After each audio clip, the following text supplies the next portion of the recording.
Hello, my today's topic is School Laboratory, विद्यालयी प्रयोगशाला।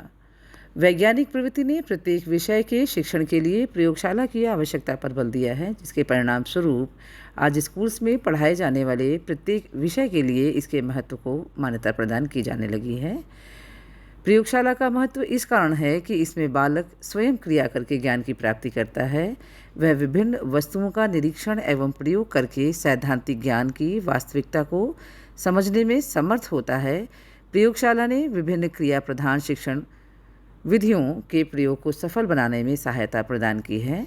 प्रयोगशाला द्वारा विषय विशेष हेतु उपयुक्त एवं अनुकूल वातावरण निर्मित किया जाता है, जो कि प्रभावशाली एवं व्यवहारिक शिक्षण के लिए अत्यंत लाभकारी होते हैं।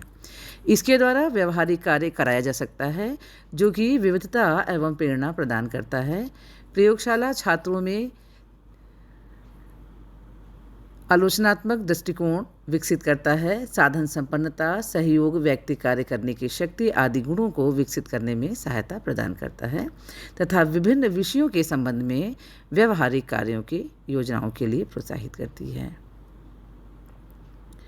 प्रत्येक विषय की आवश्यकताएं भिन्न होने से उसकी प्रयोगशाला की साज सज्जा, उसका स्वरूप भिन्न भिन्न प्रकार का होता है।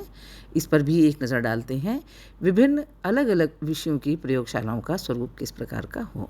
तो सबसे पहले नज़र डालते हैं सामाजिक अध्ययन की प्रयोगशालाओं पर। Laboratory of social sciences.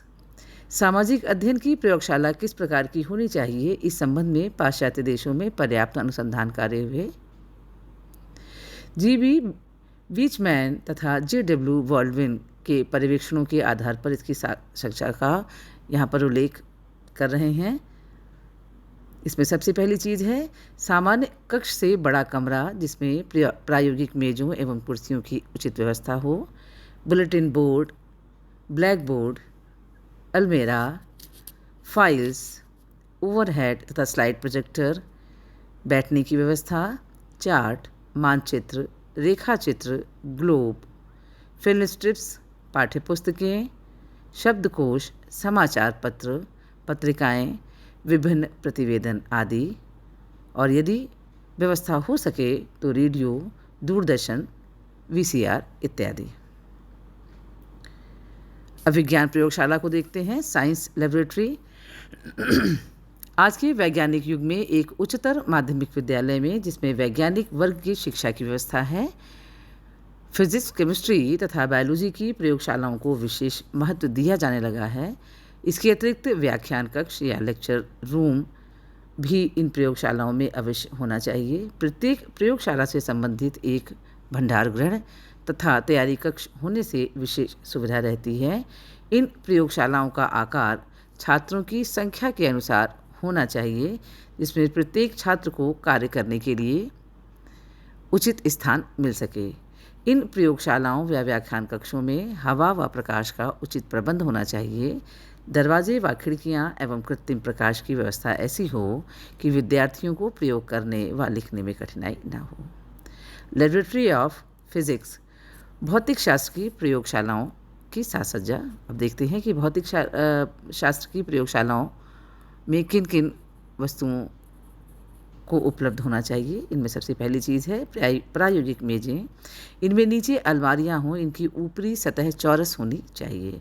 Gas की उपयुक्त व्यवस्था तथा गैस बर्नर और स्ट्रीट लैंप होने चाहिए। एक अन्य वस्तु जो भौतिक शास्त्र की प्रयोगशाला में अवश्य हो, वो है दीवार में अलमारियां, जिनमें सामान को सुरक्षित रखा जा सके। दीवार के साथ बैलेंस रखने के लिए ऐसी व्यवस्था हो जिससे उनका प्रयोग सरलता से किया जा सके। भिन्न भिन्न प्रयोग से संबंधित यंत्र या apparatus की तथा उपयुक्त सामग्री प्रयोगशाला में अवश्य होनी चाहिए।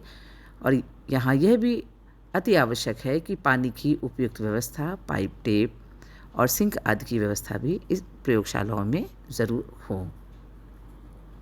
रसायन शास्त्र की प्रयोगशाला की साज सज्जा। शुद्ध हवा का उचित प्रबंध इन प्रयोगशालाओं में अवश्य होना चाहिए। इसके लिए पर्याप्त मात्रा में खिड़कियां, दरवाजे, रोशनदान तथा हवा निकालने वाले पंखों का समुचित प्रबंध एक केमिस्ट्री लेबोरेटरी में ज़रूर होना चाहिए। प्रायोगिक मेज़ें जिनमें कपबोर्ड, ड्रॉअर, गैस तथा पानी की पाइप, टेप तथा सिंक की व्यवस्था हो। मेज़ पर टेस्ट ट्यूब रखने के लिए स्टैंड भी होना ज़रूर चाहिए। केमिस्ट्री लैबोरेटरी में बैलेंस को रखने के लिए तथा वहां काम करने के लिए शीशेदार कमरा हो। यह कमरा मुख्य प्रयोगशाला से बिल्कुल अलग होना चाहिए। उसमें पत्थर की मेज़ें दीवार में लगी हों तथा विद्यार्थियों को बैठने के लिए स्टूल भी उपलब्ध होने चाहिए। एसिड प्रूफ ड्रेनेज व्यवस्था भी इन प्रयोगशालाओं में ज़रूर होनी चाहिए। दीवार की अलमारियां जिनमें सामान रखा जा सके, ऐसी अलमारियां भी वहां पर उपलब्ध हों। विभिन्न प्रयोगों के लिए यंत्र तथा उपयुक्त सामग्री, स्रवित जल बनाने की व्यवस्था, माइक्रोस्कोप की संख्या इतनी होनी चाहिए कि एक माइक्रोस्कोप पर एक समय पर 2 विद्यार्थी से अधिक प्रयोग ना कर रहे हों और उचित प्रकार से वे इनका उपयोग कर सकें। और अब देखते हैं जीव विज्ञान की प्रयोगशालाओं की साज सज्जा किस प्रकार से की जाए। लेबोरेटरी ऑफ बायोलॉजी विभिन्न प्रकार के मृत जीव जंतु एवं जीव इतिहास से संबंधित चार्ट, मॉडल और स्लाइड्स इस प्रयोगशाला में अवश्य उपलब्ध हों। यहाँ पर भी यह अति आवश्यक है कि प्रायोगिक मेज़ें उपलब्ध कराई जाएं जिनमें ड्रॉअर तथा पानी की व्यवस्था हो। जीव विज्ञान की प्रयोगशाला में एक अन्य वस्तु जो अवश्य उपलब्ध होनी चाहिए वो है ट्रे, जिनमें जीव जंतुओं का डिसेक्शन आदि किया जा सके। अलमारियाँ जिनमें विभिन्न प्रकार की सामग्री एवं यंत्रों को सुरक्षित रखा जा सके। जंतुओं व पौधों का जलाशय या एक्वेरियम, मेंढकों को रखने के स्थान तथा जर्मिनेशन बैंड के लिए भी स्थान होना चाहिए। प्रयोगशाला के बाहर फूल पौधों को उगाने की व्यवस्था होनी चाहिए। विज्ञान के व्याख्यान कक्षों में प्रदर्शन मेज हो जिसमें पानी, गैस एवं उचित रोशनी का प्रबंध हो। इसके अतिरिक्त श्याम पट व अलमारियाँ हों तथा बैठने की व्यवस्था ऐसी होनी चाहिए जिसमें प्रत्येक बालक के लिए किए जाने वाले प्रदर्शन को देख सके। स्पष्ट है कि प्रयोगशालाएँ विद्यालयी स्कूल पठन पाठन का एक आवश्यक अंग है। विद्यालय में इनका एक बड़ा ही महत्वपूर्ण स्थान है। तो विद्यालयी व्यवस्थाओं में प्रयोगशाला के देखरेख में किसी प्रकार की अनदेखी नहीं की जानी चाहिए और इन्हें उपयुक्त सामग्री के साथ में लैस करके उचित प्रकार से विद्यालयों में इनका व्यवस्थापन किया जाना चाहिए, जिससे पाठ्यक्रम के अनुरूप छात्र छात्राएं यहाँ पर छोटे छोटे प्रयोग करके अपने विषय से संदर्भित चीज़ों को सीख सकें और ज्ञानार्जन कर सकें। Thank you all.